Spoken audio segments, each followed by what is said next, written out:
Why some children struggle with reading in the beginning stages. Let's get into it. Welcome to the Study Plan, an educational resource providing tools and supports for parents and teachers and the children they work with. So there's several things that we're going to be looking at when it comes to struggling readers, but the primary focus of what we're going to be covering for this episode today is students who struggle with tracking when it comes to reading and sounding out. And how we figure that out is we have to do several different things. One is we're spotting that a child struggles with reading. Then as they're reading, and hopefully it's going to be with a text that's new and they're unfamiliar with, as well as at an appropriate reading level too, is are they looking at what they're reading with their eyes, or are their eyes and their head kind of shifting and they're not really paying attention and kind of guessing at these words? So that's going to be our first two categories that we're looking at as we're determining whether or not a child struggles. So are we spotting that they struggle with reading? After we spot that they do, we want to observe. So as we're observing, we're making sure to pay attention to what they're doing as they are reading to us. So the first thing that we're looking at when it comes to a child that struggles with reading is making sure that we can spot and identify that the child is struggling. And how do we do that is by the frequency at which we are providing reading instruction or reading observations, where we're looking at them reading to us, whether that's at the home or at school. Make observations as they're doing that to understand whether or not that child struggles in the first place. How we know that a child struggles is that we're frequently doing observations. So if we're at home, what does that look like?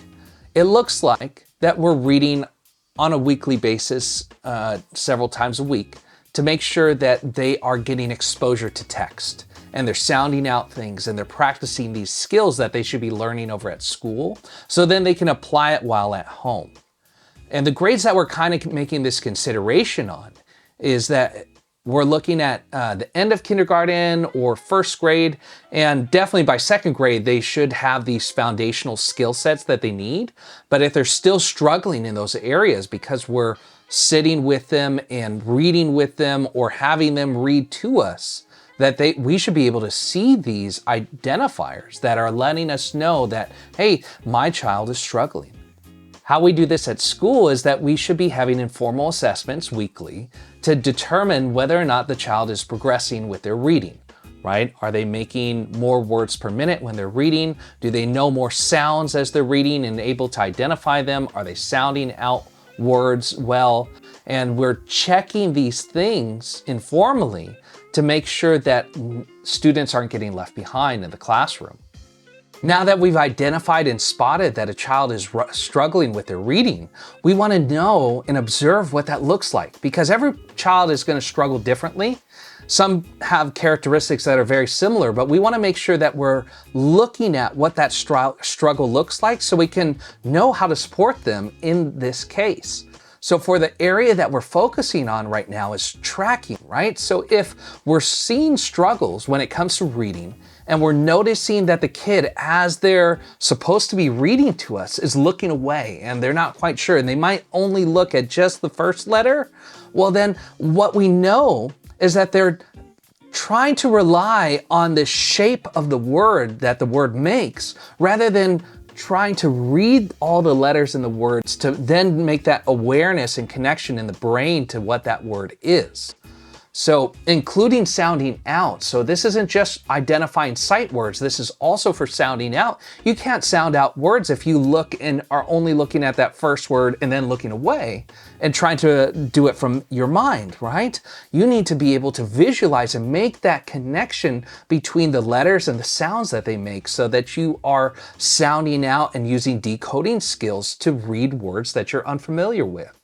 So these are really important skills that we want to make sure that children have, because they're constantly going to come across new words that they either need to know how to sound out or put into their memory bank so they can then utilize it and access it at a later time. So making sure that they're looking at what they're doing is the primary focus of what we need to do for our students that aren't doing that. Right? If their eyes are somewhere else other than the text, we need to get their attention on the text And that's the most important skill that we're focusing on right now. When we're looking at the phonics component of reading, right? Being able to sound out each sound in a word so that they know where those sounds are. What we want to do is think of tracking, right? Each sound here has its own letter. So when we're looking at the word cat, k, a, t, they should be able to identify where those sounds are. And this is also going to translate into their spelling. Really, really important to know the location of the sound of the word that you're making, right? So when they then, after they sound everything out, k, a, t, they should be able to blend it, cat. Additionally, we also want them to be able to identify for phonics where these other sounds are in the word, right? They might have just memorized, oh, we do cat, k, at. We want them to do it backwards, t, a, k. If we ask them what sounds in the middle, a, what sounds at the end, t. They're having to use their eyes, and now we're using an identifier for tracking with our eyes, our finger or a pencil, so that they have to point and identify what is going on in the word that they're reading. So when we made sure that students have the sight words that they need to be able to read, we want them to be able to identify them in sentences as well. So when we're thinking of tracking of sight words through a sentence, we want them to point at each word as they're reading is too, because our students that struggle are only going to see that shape, like I showed you with the word cat. They're going to only see that shape and guess at it, right? They might look at the first letter, but maybe not. And they're looking at what that shape makes, right? Is it a composition of tall and small letters? What does it look like? Because it's forming a shape and not a word for them. So when we're reading a sight word sentence like this, the cat likes to play, we want them touching each word as they're reading. And how we can help them if they struggle with the identification and are forgetting to read with their eyes is we can ask them after they have read this sentence to us, what is this word here? And then they have to read it, right? Or find me the word play, and then they have to point to it. Now they're using their eyes for the reading process and using tracking as a way to identify where sounds and words are in a sentence. Now, after all of these things have been taught and we're teaching them to use their finger or a pencil to track, what do we need to do? These skills need to be consistent and frequent, right? You can't just learn one time and think it's a magical pill and the child's gonna apply it and they're gonna be fine. No, this is something that they continually need to practice so it becomes part of their habits. And we wanna do this consistently, whether it's at the home or at school, so that we're applying these skills continuously so that we're helping them become better at the skill of reading rather than just trying to memorize. Thank you so much for joining us this week. I hope this helps in creating some awareness around reading and some of the struggles that children come across when reading. If you have any questions, please drop us a comment down below. Give us a thumbs up on the like button, and we will see you on the next episode. Mahalos.